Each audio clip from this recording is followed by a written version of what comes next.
Ces cheminées crachent de nouveau leur vapeur.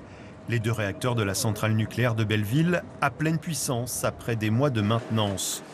Dans la salle des commandes du réacteur numéro 2, les performances s'affichent en temps réel. Le principal rôle dans cette salle-là, ça va être de produire de l'électricité en toute sûreté. Donc ici, on va venir ajuster directement la puissance qu'on est capable de fournir auprès du réseau. Et aussi, on va être en surveillance du coup de l'installation.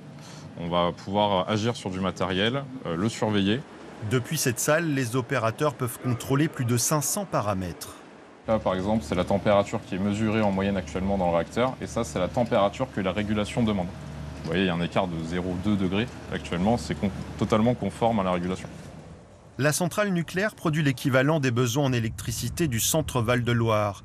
Ici, les mesures de sécurité sont drastiques. À l'approche de la piscine de combustible, il faut montrer patte blanche. Ce bassin de 100 mètres carrés contient l'uranium transformé qui nourrit le réacteur.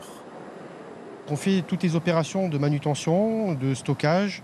Donc on gère le combustible de son arrivée sur le site quand il est neuf, jusqu'à ce qu'il soit en fin de vie après avoir été exploité dans le bâtiment réacteur et qu'il reparte ensuite en usine de retraitement à La Hague.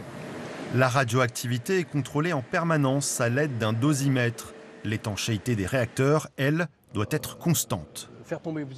En fait, on a un certain nombre de barrières qui permettent d'éviter que de la matière radioactive puisse se retrouver à l'extérieur des installations.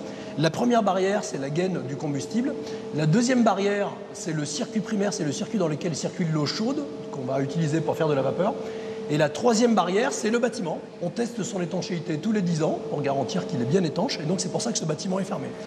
Et pour s'assurer qu'aucun salarié n'est contaminé, 4 contrôles de radioactivité sont effectués, dont un au contaminomètre. Ensuite, je vais contrôler mon visage, la tête. Sécurité et sûreté ont été renforcées ces dernières années, assure EDF, qui veut prolonger la durée de vie de sa centrale.